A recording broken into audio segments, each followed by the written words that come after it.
Well, good evening, everybody, and welcome to B.R.I.C.K. And if you're newish to St Mark's and you've heard of B.R.I.C.K, but you have no idea what it is, it's building resources in Christian knowledge.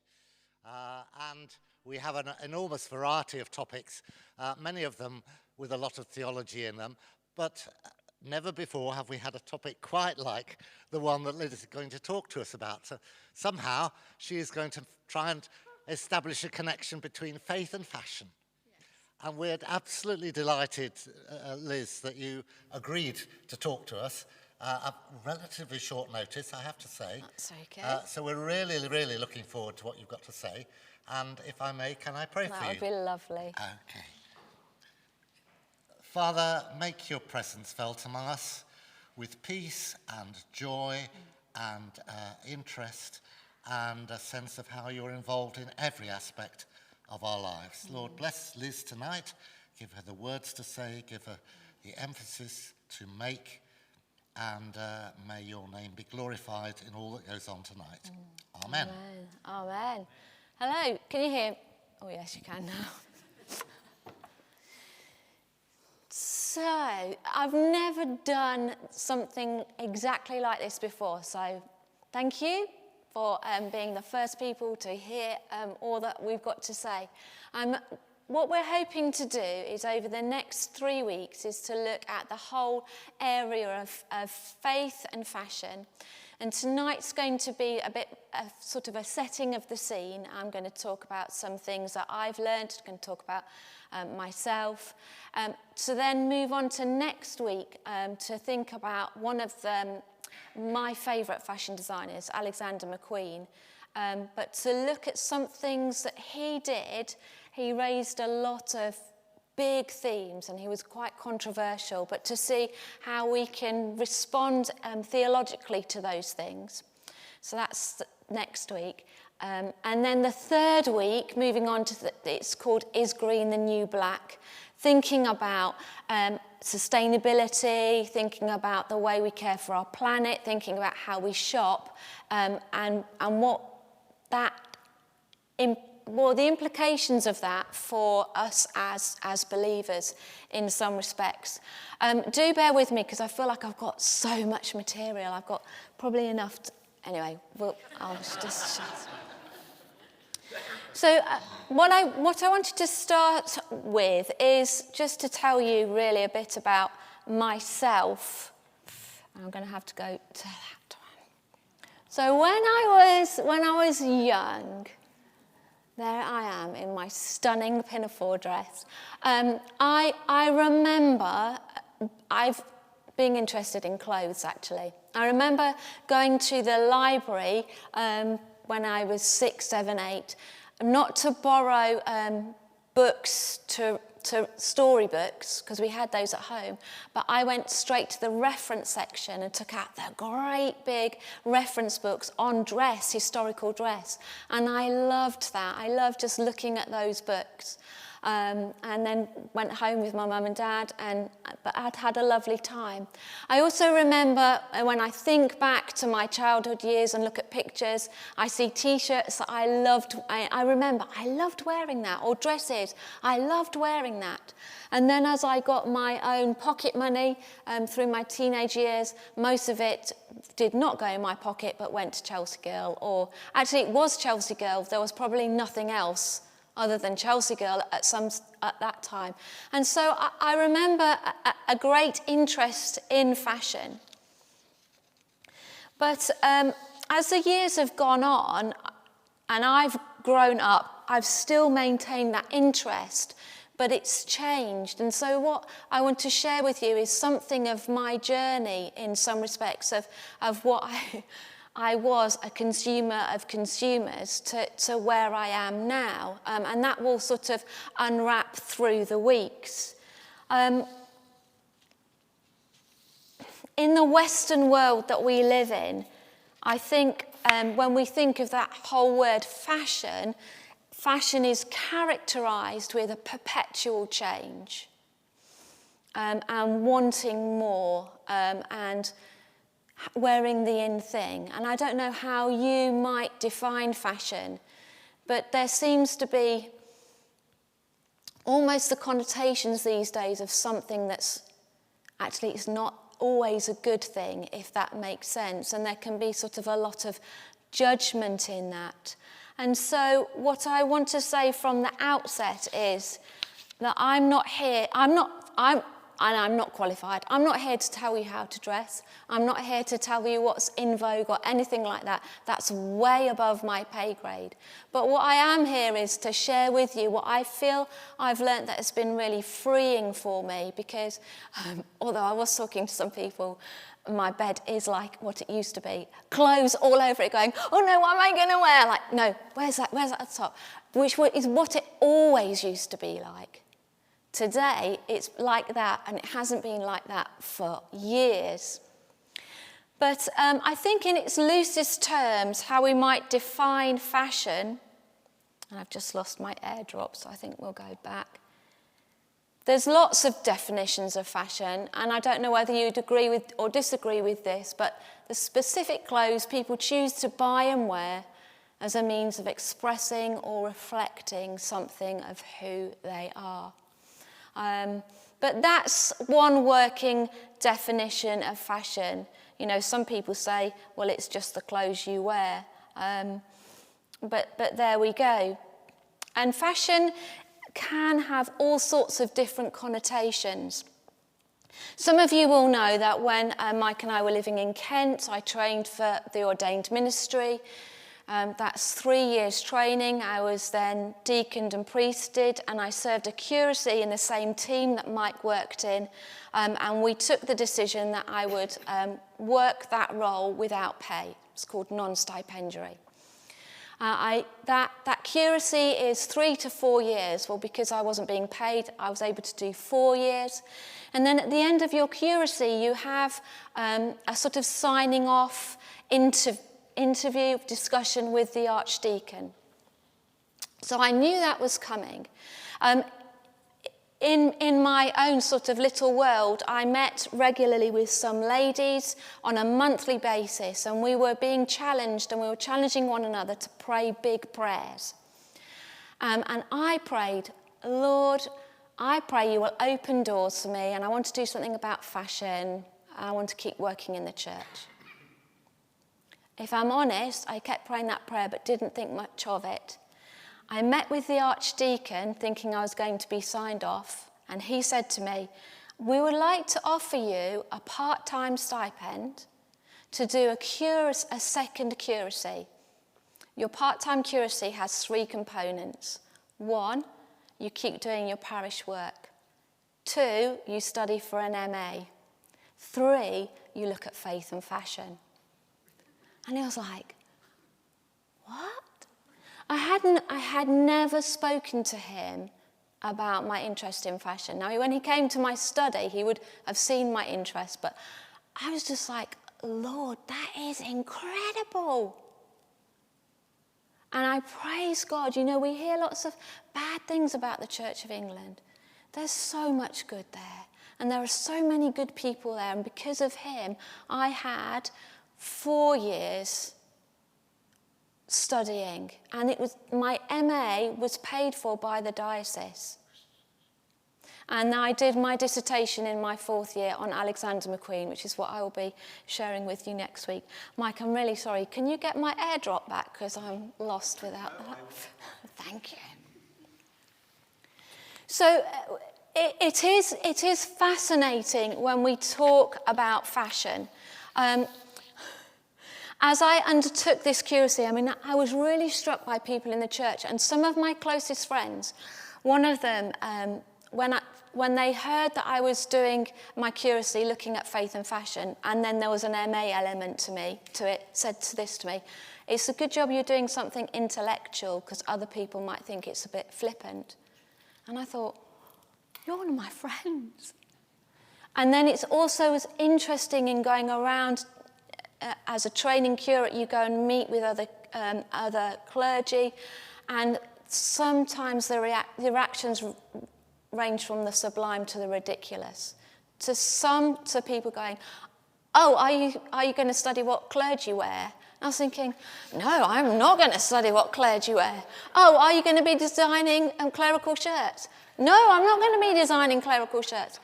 To other people going, oh, and then like looking up and down thinking, oh. Every time you go to do a school assembly and you talk about fashion, you're aware, particularly if it's in an all-girls school, they're going, and that's what you're wearing? And so it's really interesting, or other people just going, I don't know what to say to that. Faith and fashion. And what are you doing on Sunday for the sermon? Sort of thing. And so it is absolutely fascinating seeing all these different things. So people do see it as a bit frivolous. But do you know what? Yes, it is. I think it is a bit of a both and. Yes. And again, every time I sat down to write assignments and to study, and when I was thinking about this, I think, Lord, all this is happening on the backdrop of our world is in such a need of you. And yet, I believe that, yes, this is a little thing, but we are all created in the image of a creative God. And actually, us expressing who we are is not a wrong thing. The focus is always him. But I believe God doesn't say, I created you not to have fun. And it is getting the balance right. But it is, I don't believe it is something that, with all things, money, we use it wisely. And we are who we are. But I think we'll come on to that in future weeks. What I thought we'd do this week is take a look at a wardrobe in the past to see how we've got to where we are at the moment. So if we take a look at the wardrobe in the past,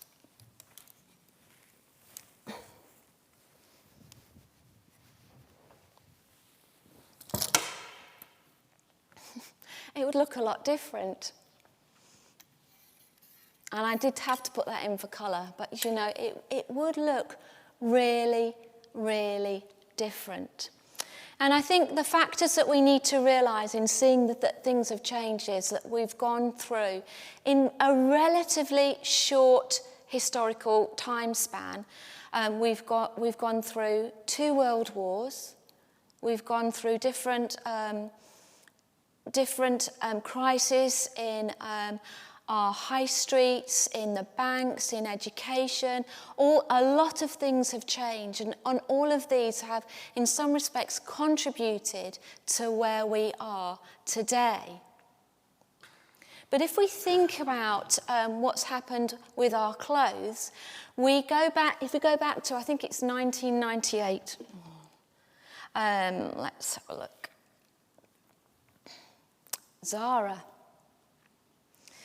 Zara started something that the high street had not seen before. Zara is a Spanish company. It's in a lot of our high streets. Oh, I've dropped something on the floor, never mind. So these 2 items are from Zara. Actually, this top is as well.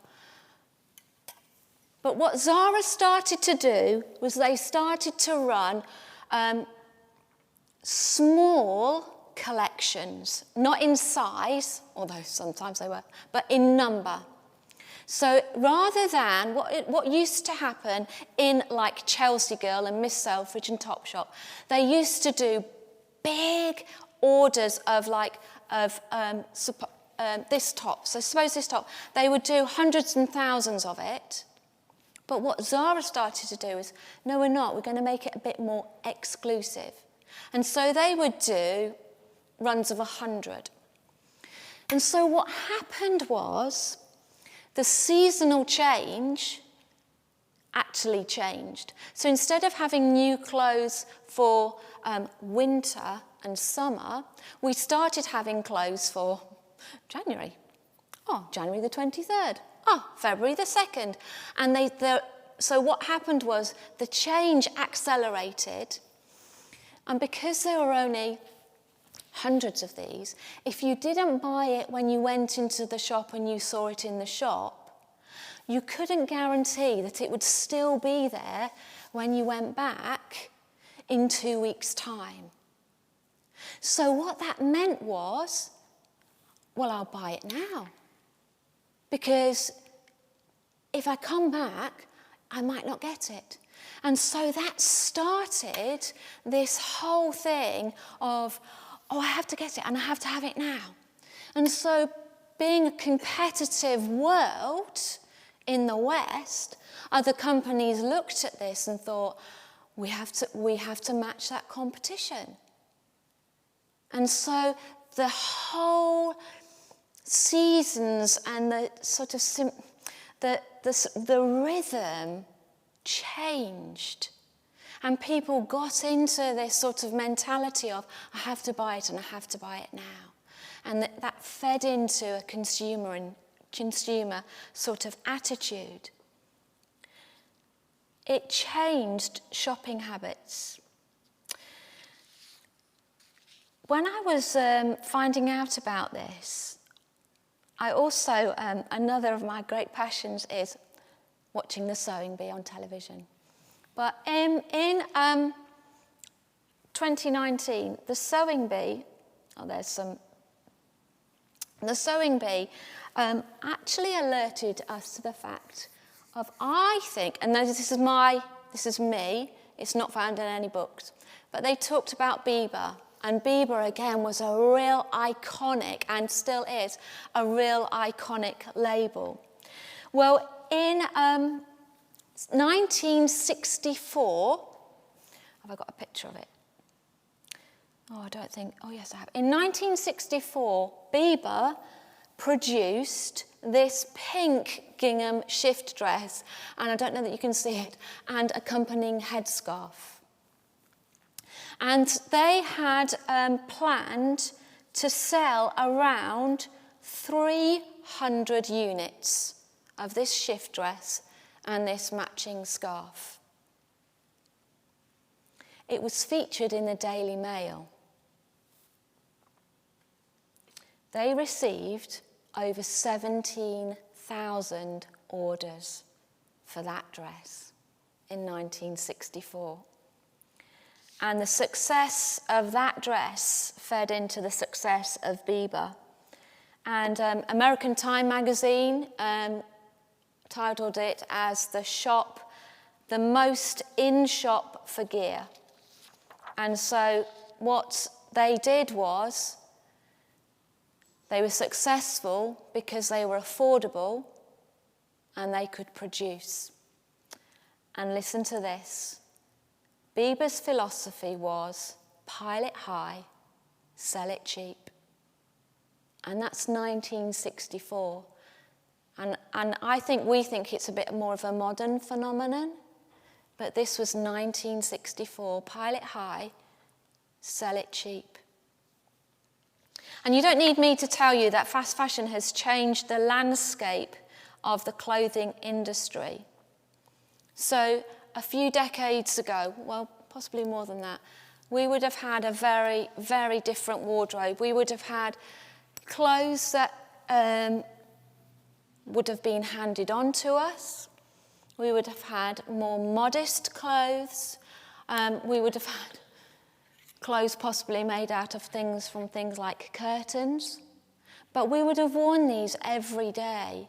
And then we would have possibly put on a jacket for best. But that would have worked with that combination. And we would have been far more careful with our clothes. We would have patched up holes. We would have been more thoughtful in our approach to our clothes. I think we treasured our clothes. I mean, I remember as a child learning to darn socks with one of those things with lots of little hooks on them. But we would have been far more measured, maybe, in the way that we approached clothes.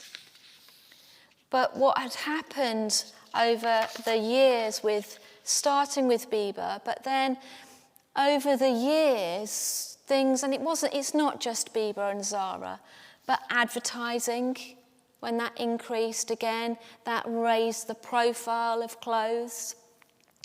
And then in the 1980s, there was a shift in the luxury sector. So Christian Dior, Chanel, Ralph Lauren, a lot of those became maybe more accessible on the mass market. So again, lots of different things were happening, and luxury fashion became mainstream, and things, again, the 80s, it seemed to be a world where there was more money around, there was more, everything seemed to get bigger, and people began to buy more and spend more. And so, that's even fallen off the coat hanger, so we'll forget that.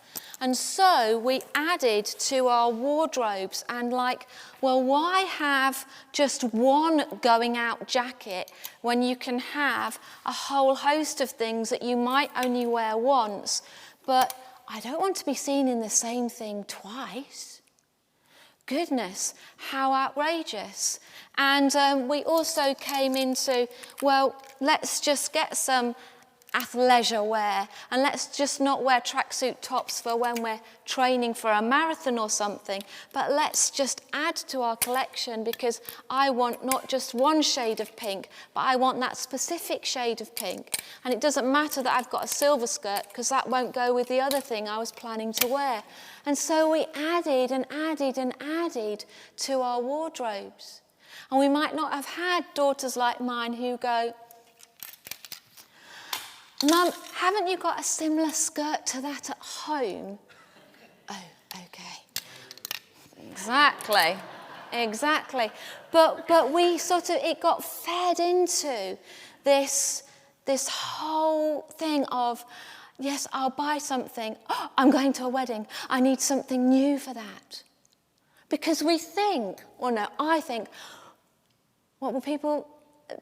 I don't know the majority of people who go to a wedding. I don't know them. Why do I think they're going to think, oh, she's wearing that again? They've never seen me before. They'll never see me again. It really doesn't matter. But we come into this thing of our whole lives seem to be disposable. And the Daily Mail, again, did an article about people who buy something, wear it once, and then chuck it. And I got that because I was doing some research, and I thought, forgive me, I know we've got some youngsters here. I thought it would be the youngsters, and they were writing about people in their 20s, 30s and 40s.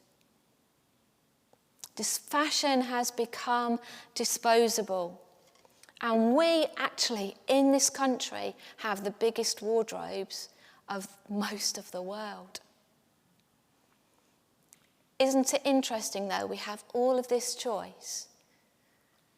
Still, we don't think we've got enough to wear. And still, we're not really that more stylish than that nice combination. Are we really? But I want to talk about, let's answer that question. And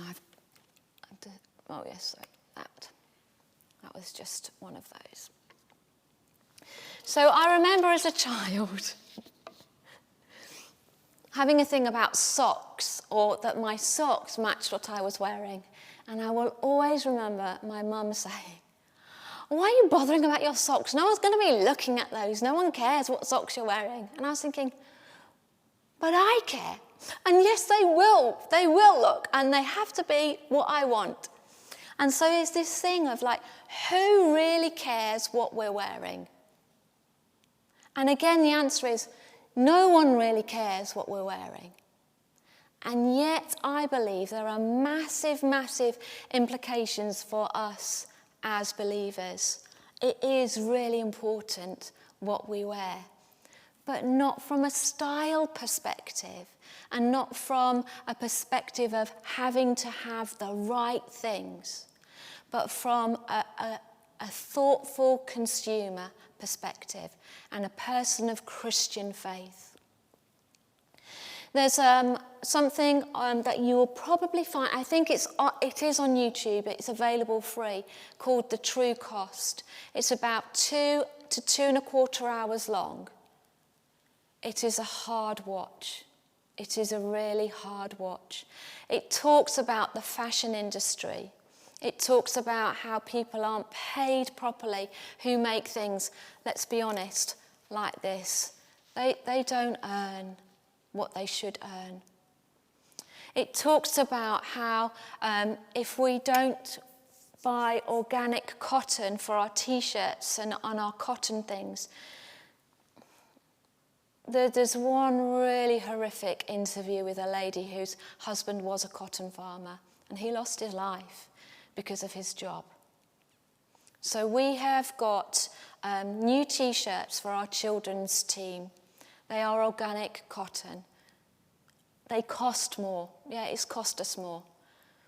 But I know that by doing that, we are being thoughtful with what we are spending our money on. It is a hard watch, but it is an important watch. There's a company, there's an organisation called Fashion Revolution, which runs every year in April, a Fashion Revolution week, and it talks about who made my clothes. There's a guide to getting involved here. But it's, again, wanting to raise the profile, because I think what's come through with the whole wear and throw and the disposable fashion is people just going, I'm not even thinking about what about who made it. And I will come on to clothes being made later on, but this talks about, let's talk about it now. So so there are people who are being paid pennies per day for the clothes that I wear. That's not very comfortable.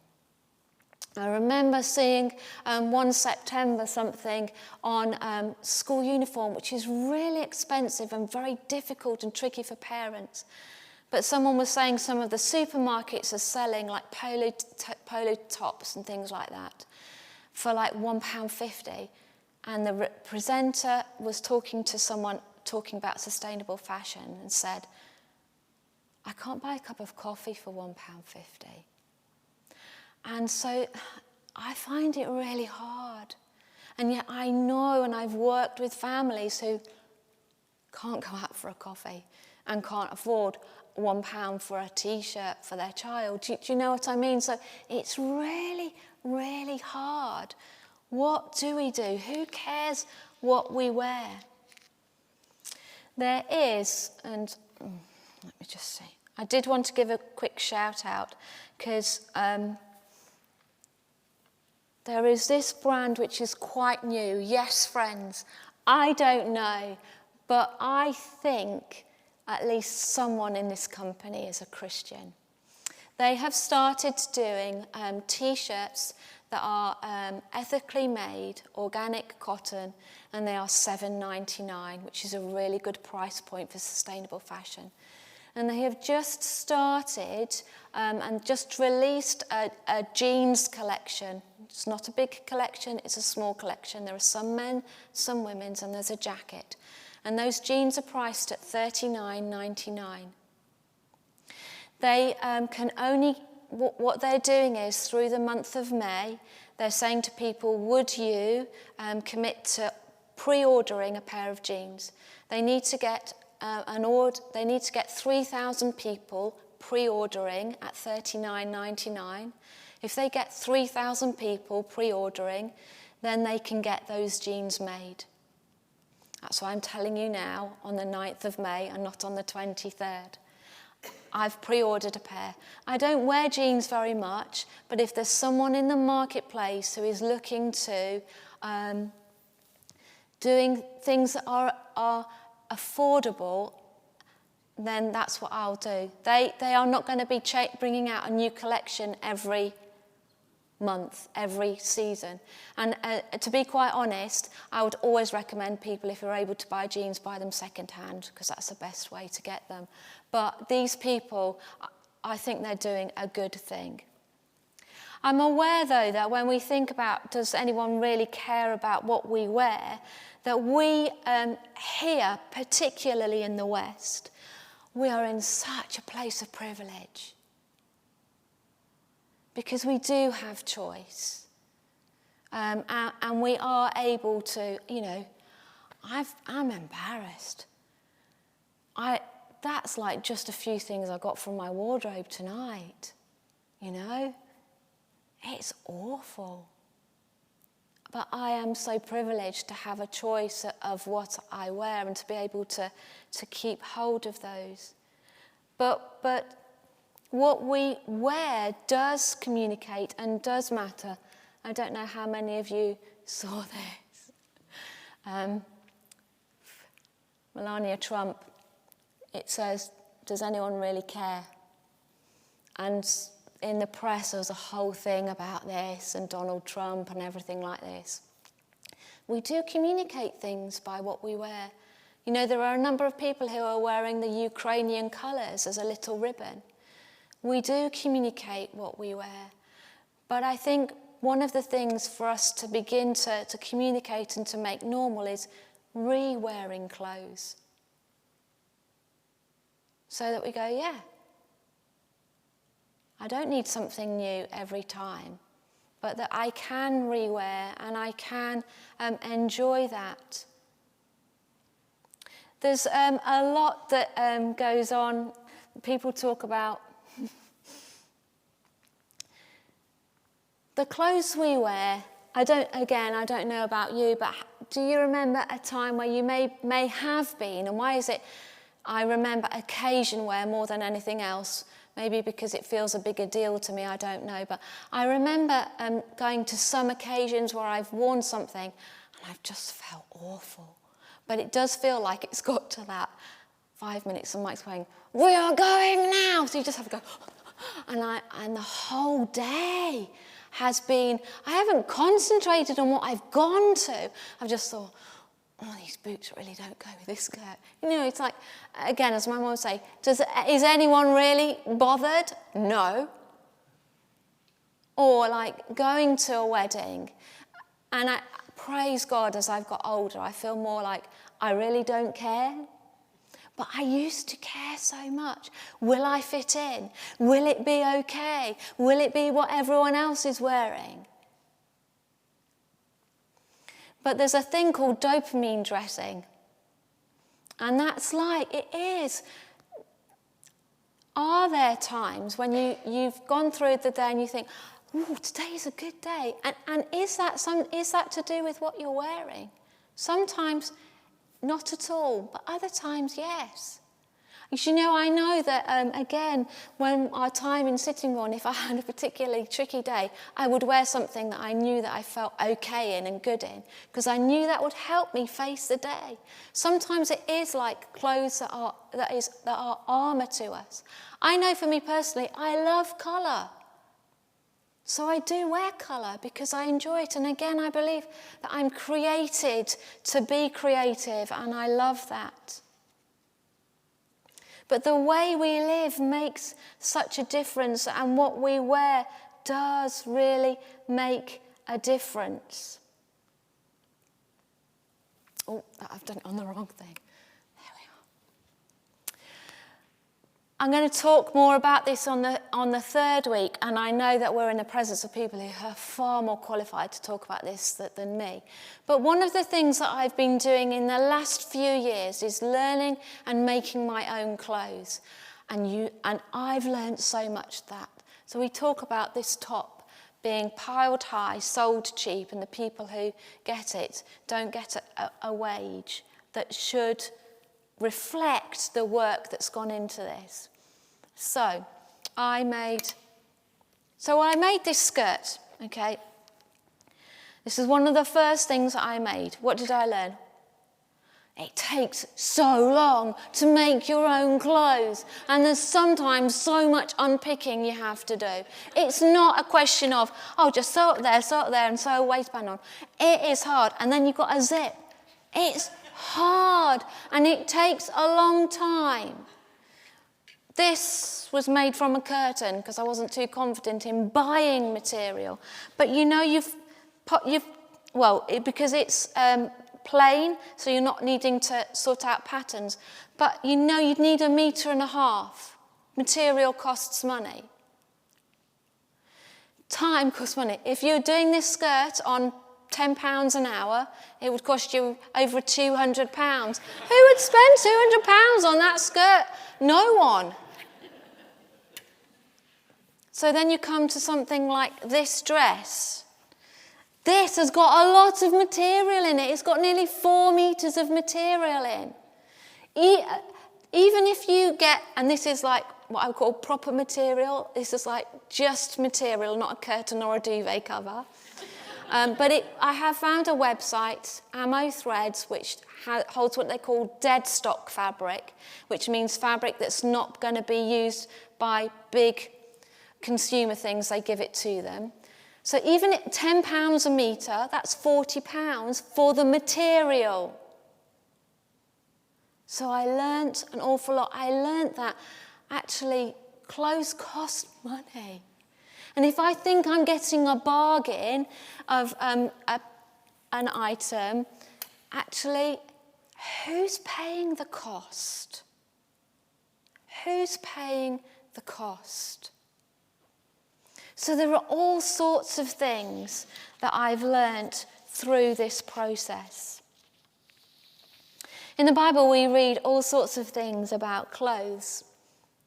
We read about how people are to be clothed in Christ.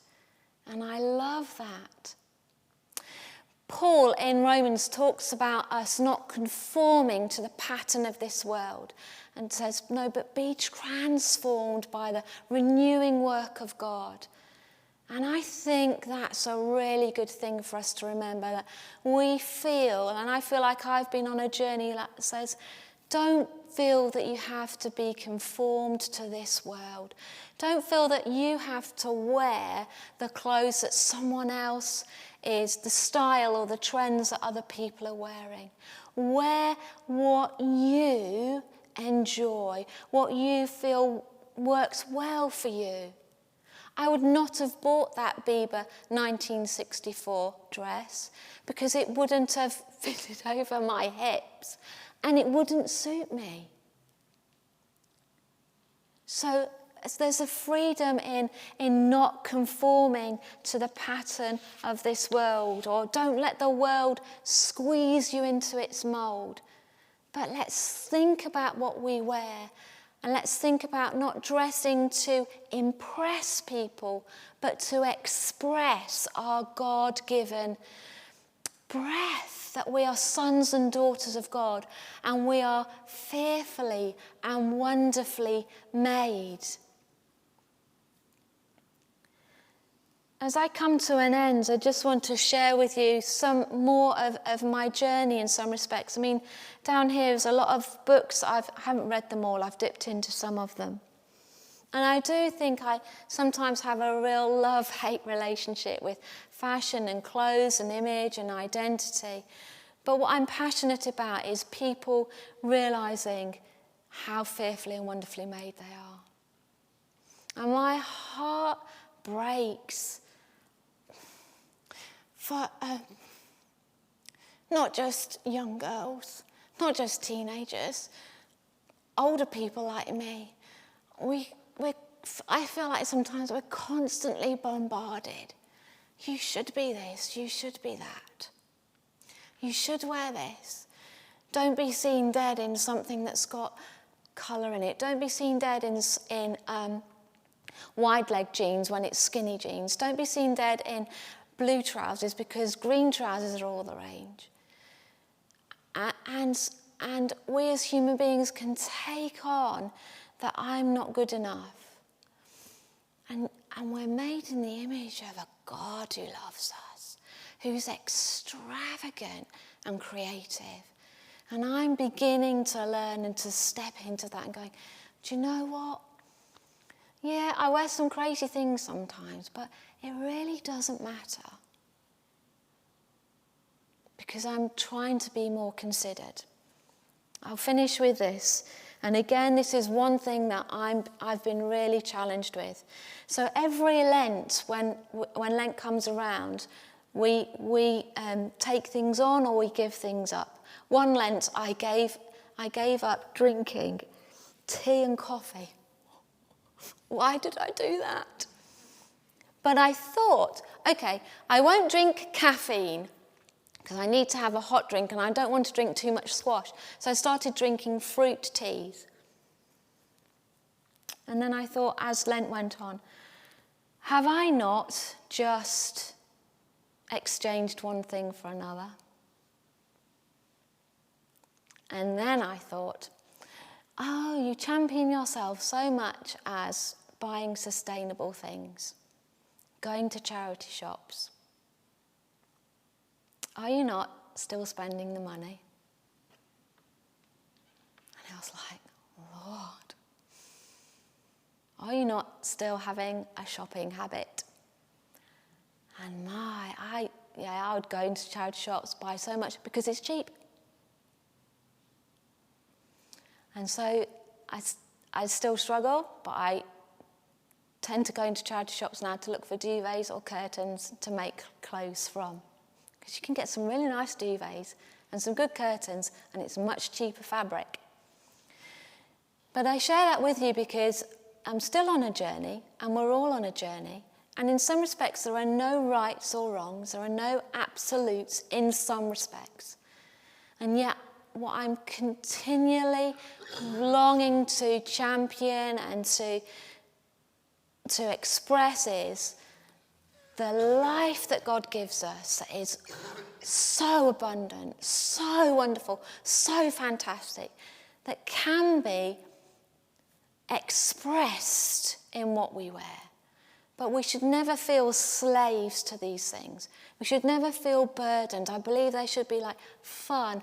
And as God creates us, so we can create things. We can mash patterns up and so that take this bit from this and this bit from another. And we can have fun. And we can so you haven't seen me wear that because I have to be in a really brave mood to wear that. But it is fun and I loved making it and I love it, but I hardly ever wear it because I'm not as brave sometimes. So we all think about what do people think. But what I have learned is that Christ gives us freedom. And it's okay to be ourselves. Ray-Ban had an advertising campaign called Never Hide. And those words are fantastic. So what I want to say to us, I'm going to give some time for thoughts or comments, is never hide. Never hide who you are because God created you to be you. And the world is so rich because he created us different. And the world is so amazing because he created not one person absolutely, uniquely is individual. Even identical twins, triplets or whatever, they must be different. And so God created you to be you, dressed to express who you are, enjoy who you are, and know and walk in that foundation that you are fearfully and wonderfully made. And so there are some of these cards at the front, which you're welcome to come and take one.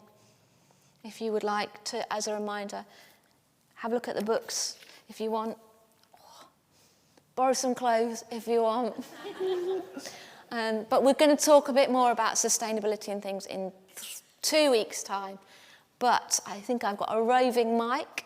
Is that right? If there are any comments or thoughts or questions that someone else here can answer, I'm willing to take those. We are recording this session, and so will you please wait for you to get the microphone before you give your comment or question to Liz. Thank you so much, Liz. Wonderful. Hands up then. Anybody like to make a comment or a question?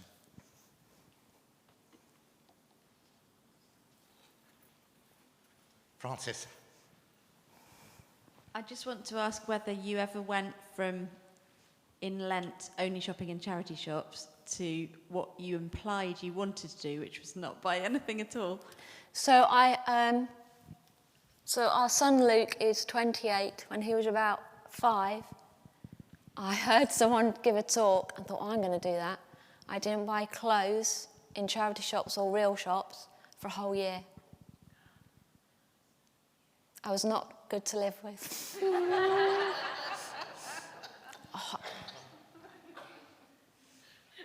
I asked for clothes for my birthday and Mother's Day and Christmas. So, yeah, it's not easy.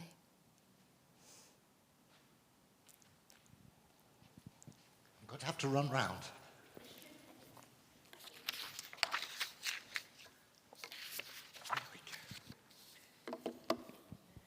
Have you heard there's a lady called Stasia Savasnik? Do you know Stasia Savasnik?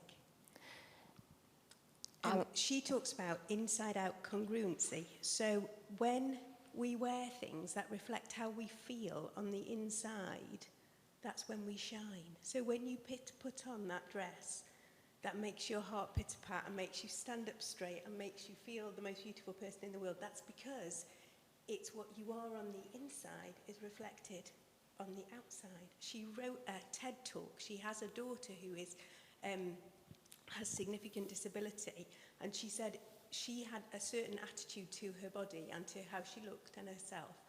And then she was given a child who had significant disabilities to look at. She looked different, and she tried to make that child look the same as all the other little girls. And I forget her name. She begins with an R, and I've forgotten it. But the little girl at one point went, I'm not wearing that dress. I want to wear a shirt and a bow tie. And she went, no. You have to wear what everybody else wears. And the TED Talk describes her journey from the position she was in to realizing that actually when we dress as we are, then we are our true selves, and that beauty can be seen. So I would recommend that TED Talk to Stasia Savasnik. That's great, because I've left out another TED Talk that's a good one to watch. There's a lady called Cameron Russell, I think is her name, who's a model, and that's about 12 minutes long. That's an incredible TED Talk to watch. Cameron Russell, I hope that is the right name, but she's a model, and she's an incredible sort of opening minute or so, just takes what we think are our assumptions and our thoughts on what someone looks like, and that's a very, very powerful talk. Just coming back, Francis, to what you were saying, in the third week, I've got lots of creative things that we can think about all to do with clothes sustainability and not shopping, and things as church that we could do, things that are quite exciting. Well, I'm very excited about them, so it better be a nice question. I've got 2 questions, young lady. No. One is, are there any dresses on there made by a duvet or something that you bought recently on a charity shop that you could show people what a duvet can look like? And I wore that to a wedding. And it's got pockets. Well, yeah, it's got pockets, you have to believe me. Yes, thanks, Mike, that's an easy one to answer. And the other thing is that on Instagram, you're really well known for your shoes. I'm surprised we haven't seen any shoes up there today. Well, is that another course? Well, we could do another one on that. Maybe I could buy some more. But, 1, we couldn't carry over any other stuff. 2, did anyone watch Sewing Bee on? They made shoes on the Sewing Bee. I think that's a whole new area for us to divert into. Maybe we could do that anyway, keep that for the third week. Maybe we could do that at St Mark's. That wasn't really a question, was it? Okay, yes. Sorry, thank you. Any other thoughts, comments? Oh, you're very kind.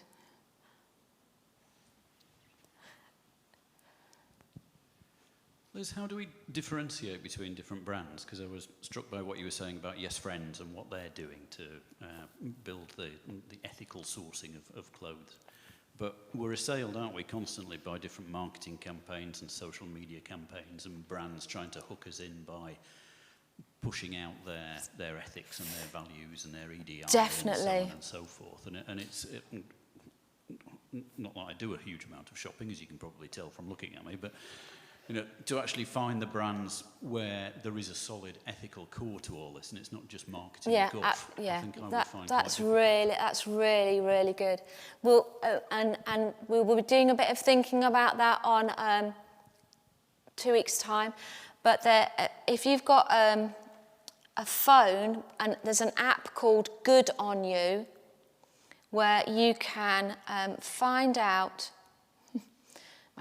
You can put in the shop, and it will tell you. So let's put in Zara, and it will tell you its rating. So it says here. So it brings up Zara's the top. It's got 2 out of 5, and it says not good enough. Zara is not taking adequate steps to ensure payment of a living wage for its workers. And then it gives ratings. Labour, not good enough, it's not even half. The environment, it's just over half. And that's whether animal products and things are used. And again, that's not over half at all. And it explains why that's not good enough. So that's quite a helpful thing. However, you do have to be able to get a signal on your phone, and sometimes the brands that I've put in, it's not recognised. What I do like about this is it has similar brands to Zara. So a similar brand to Zara, there's one called Honest Basics, which gets 5. Mighty Good Basics, which gets 5, and Studio JUX, which gets 5, and they're all great. So it gives you some alternatives. So that's one way. Another way, I think, is, the good old internet is getting out of that, a bit like what Francis was saying, is if we're buying from the high street, rather than just going out in the high street and going, I'll just go in here and just get this, doing our homework before we go and say, okay, what are some good places for us to go? Sea salt is good.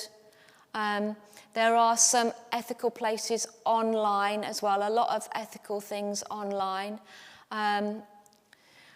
Know the Origin is an online, almost like superstore. It houses a lot of ethical and sustainable brands. One of the difficulties, and it's starting to change, one of the difficulties is that sustainable and ethical brands are far, far more expensive. So like, I know we laughed, but I said the material in this dress, if it was just £10 a metre, that's £40. So someone very clever could whack this out in less than an hour, probably. But you're still looking at, I'm rubbish, I'm just going to pick a number out of the air, £60. And that's not giving anyone really any, and then you've got transport, and then you've got the shop floor. So £80. Well, I don't know that would sell much, and so that dresses like this, you can pick them up for £20-30. That's what we're losing, is the true cost. And so sometimes, so what has happened is sustainable brands have gone, but we've got to charge £80 for that. And us as consumers have gone, well, I'm not going to buy it then. I will go down to Primark and I'll buy it for $15.99. And so it gets to be a vicious circle, so that the sustainable things, that it's kept high because the consumers aren't buying them, and Primark does really, really well because everyone wants a dress for $15.99 sort of thing. but things are changing. And so that's one of the things that Yes Friends was set up. So I learnt about them from Instagram. And their heart is to produce things ethically and sustainably, but to do that so that young people particularly will think a bit more about their buying habits. And actually young people are changing quite a lot. So $7.99 for a T-shirt. Yes, it's a lot of money, but it's not as much as, some of them are like 35, 40, 50 pounds. And for a plain T-shirt, well, again, I'm so sorry. I have to say, I'm not a fan of Primark, but if Primark is selling them for 50p, it's a no-brainer for some young people. But Yes Friends are trying to bring that gap smaller. The other thing is, if we spend more money on our clothes, so this was a Christmas present from quite a few Christmases ago. It's not really, really expensive, but for a present we spend more. But they last. And then you have them season after season after season, and you can wear them different times, and people think it's new. Everyone's a winner. So to answer your question, word of mouth sometimes, finding out, so I know some high street shops, and we'll go through that on 2 weeks' time, beginning to know our brands a bit more. Unfortunately, it's not always true. If you spend more money on it, it's been more ethically or sustainably made. But I have to say, if things are being sold for less than the price of a cup of coffee and a slice of cake, you can fairly more guarantee that someone is losing out on that. And it's not you as a consumer, but it might well be the person who made it.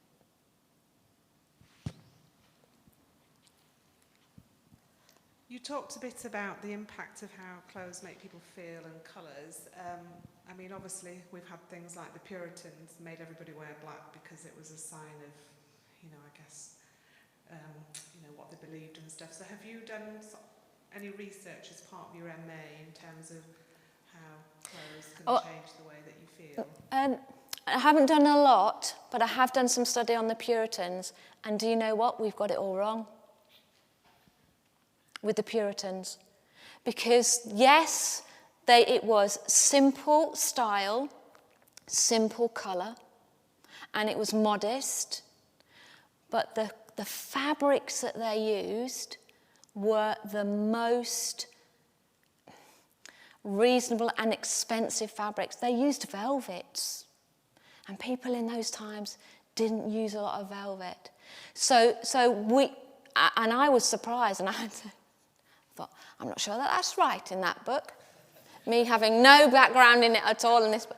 But what I found out, Ruth, was they did dress plainly, and they were very modest, and they didn't have a whole rail full of things. But the clothes that they did have were very well made, and they used very, very good quality fabric, so that what they had was garments that would last for a long time, but that would also, sometimes cheap fabric goes out of, we've all had T-shirts that look right until you put it in the wash, and then it comes out and looks like a whole rugby team's worn it, sort of thing. So the Puritans were people who I think were setting quite a high bar for what we wear. And what I had understood was the Puritans were so strict that you had to do this, and this, and that's it. You weren't allowed to do anything. But what I found was, I think there was a bit more, maybe it was a bit more underhand extravagance in their clothes than we might first think. So that's what I found out. But I haven't done a lot of the dressing for colour and the dopamine dressing. It's pure what I've felt myself or anecdotal evidence. But there's a sewer, actually, Katie Corman, and you might follow, she does a lot about dopamine dressing, doesn't she, or dressing for colour and things like that. So I think there might be a lot more things coming out in the next few years. What does that mean? Dopamine dressing. Well, it's like just what the colour that you're wearing lifting your mood.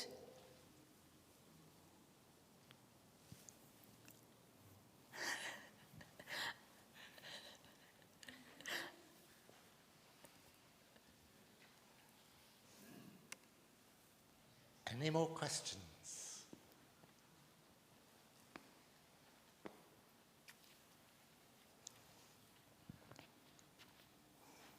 We're looking forward to next week. Thank you so much, Liz, for putting a lot of time of getting everything together and keeping us awake and interested. Oh, I'm glad you kept fascinated. awake. Even a man. Hey! Do you know what? So many men are so amazing in their designs and what they wear. They really are. That's perhaps a topic for Well, next week. and you know, I had to shelve a whole load of stuff. So I'm really sorry, but high heels used to be worn by men. That's the original heel was a man's riding shoe, and like the dandy and like the clothes, women have got it good at the moment. Men used to. It's coming back, but again, all the fashion and stuff was male-led. But that's like historical stuff that we haven't got time to go into. Thank you very much for coming. We look forward to seeing you again next week, and thanks again to Liz. Thank you.